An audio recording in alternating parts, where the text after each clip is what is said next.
தீவிரவாதிகளின் ஊடுருவலை தடுத்து நிறுத்தாவிட்டால் தமிழகத்தின் அமைதி கெட்டுவிடும் என்று தமிழக காங்கிரஸ் கமிட்டி தலைவர் ஞானதேசிகன் கவலை தெரிவித்துள்ளார்.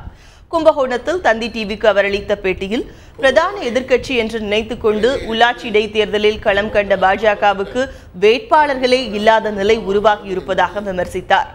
அதிமுகவுக்கு மாற்றாக வாக்குகளை வாங்கிவிடலாம் என்ற பாஜகவின் ஆசை நிராசையாகிவிட்டதாகவும் அவர் தெரிவித்தார். ISI உளவாளிகள், விடுதலை புலிகள் போன்ற தீவிரவாத அமைப்பினரின் ஊடுருவலை தடுக்காவிட்டால் தமிழகத்தின் அமைதி கெட்டுவிடும் என்றும் ஞானதேசிகன் கூறினார்.